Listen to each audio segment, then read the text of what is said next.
Alright guys, welcome back to the channel on this beautiful Friday that we have today. And what better way to celebrate it than with an episode of Kaguya-sama today.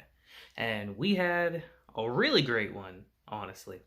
So let me tell you guys why I think Ishigami is probably the best character in the show. And by probably I mean, as the seasons have gone on, I really feel that way. So let's just kind of get into it, I would normally do my whole spiel and intro and all that, but no, I kind of just want to talk about this today. So let's get into it.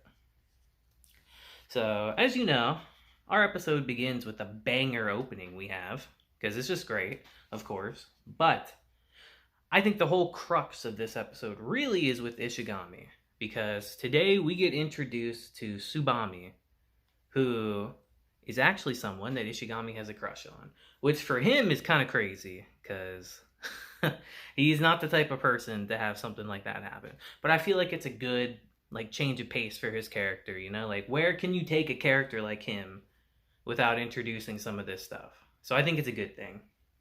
And of course, Kaguya sees it, and you know how she is. She sees that and she immediately jumps on him for it. And it's just, this episode, I think, really kind of showcased their friendship, No romance or anything involved between them, just pure friendship. Which I think is by far what Ishigami needs the most in the show. Because this show, being about romance and all that, having a character like him is like the perfect foil for it, I feel like he kind of perfectly enhances the show because of the kind of character he is. So, yeah, she finds out that he has a crush on her, and she kind of tries to help him to have a little more confidence in himself, to try to impress her and ask her out. So she proposes the idea of him to get top 50 on all their scores, which is mega competitive. That's a mega competitive thing to do. Trust me, guys. When I was in school, that's kind of a hard thing to do, to get such a high score, but she encourages him to do so for her sake and for himself. And like I was saying, guys, I really like these two's relationship in the show. It's not romantic at all, but she kind of is like a motivator for him in a way. Every time they're around each other, she always motivates him to be a better person, to stand up for himself a little more, to have more confidence. And I feel like for a character that's so pessimistic like Ishigami, I feel like it's just perfect, It really, I feel like they kind of really complement each other in a way, if you really think about it. Because Ishigami is the most relatable character ever, if you really sit down and think about it. Because he always has a lot of self-doubt. He's always kind of like a slacker. He always feels like he's lost in the world. He's just the most relatable character in the show by far.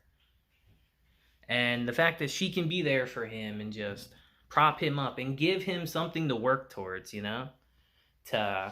finally has someone that has hopes for him, high hopes, and truly believes in him, and that spurs him on. So for the first time in his life, this man actually studies, which is kind of crazy. He works his ass off at this to try to make her proud of him, Like I said, they just have such a good relationship, I feel like. They really bounce off each other well. But unfortunately, it doesn't go as smoothly as you would think, because he does not place in the top 150, or in the 50. He places in the top 150. Yeah, so he places in the top 150, actually. And Kaguya just asks him, you're not bitter about this? And, of course he plays it off, as you would expect. He is Ishigami. He's like, no, I'm not bitter. This is just the limits of my ability. But clearly, he's unbelievably bitter. And we see that later when he goes to the bathroom and he starts crying and he gets mad and all that. And she confronts him right then and there. She's like, if you're bitter, then prove to yourself, prove to me and prove to yourself that you can do better next time. and that you will work hard no matter what, that you'll believe in yourself. And he does promise that. And like I said, they're just a great foil for each other. She really inspires him to be better, which is a really good thing, because when the series started, I'll be honest guys, I didn't like Ishigami that much. I thought he would just be like the background character, you know, that would occasionally pop up and be like the comic relief. But as the series has gone on, like, you really see him maturing. I think he's, out of all the characters in the show by far, I think he's the one that's definitely like grown the most. And I think this episode really proves it. Just to see how far he's come, because he would never do anything in this episode that he would do. Like in season 1, he would never have done any of this stuff. But to see how far he's come already it's kind of nice to see. Honestly, it's a little bit inspiring. And you know, we had a second bit of this episode, but honestly, I don't feel it's as important as Ishigami, you know? Like I said, he's just the most relatable character by far in the show. There's just, and I could really just talk about him forever. You know, he's just a slacker who just wants to relax and all that. And when you compare him to someone like Shirogane, who has like a clear goal in mind, who's very organized, very on top of things, Ishigami's like the perfect foil for all that, you know? Like I said, he's the most relatable character in the show for a reason, and definitely becoming one of my favorites. And the fact that he has someone that he can rely on, that's not a guy, you know? I think that's a really important thing to realize, that you gain lots of experiences from a ton of different people.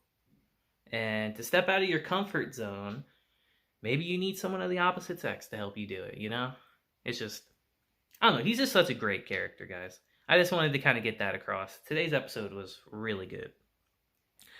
The episodes that focus on him, I think, are some of the best ones in the whole series. So, I don't know. You guys let me know what you think. We're going to make this a pretty short and sweet one, because there's not really much to talk about, but I wanted to get that out for you guys, because, you know, it really had me thinking after watching it, you know? Just what I thought of him as a character, and I think pretty highly at this point. So you guys let me know in the comments what you think. And let me know what you thought about this episode, you know? It's just regular Friday, regular Kaguya-sama. You know how it is. But I want to hear your guys' opinion in the comments, so let me know. And yeah, I think that'll be it for today. Like I said, just a short and sweet one, because everything else that happened in the episode was all inconsequential. All, like, just episodic stuff, you know? Nothing really to talk about, but I wanted to talk about Ishigami a bit. But yeah. Till next time, guys, I hope you have a great day, week, month, and year. And really excited for Spy X Family tomorrow. That's all I'll say. I'm really excited for that one tomorrow. But until then, guys, deuces, and have a blessed day.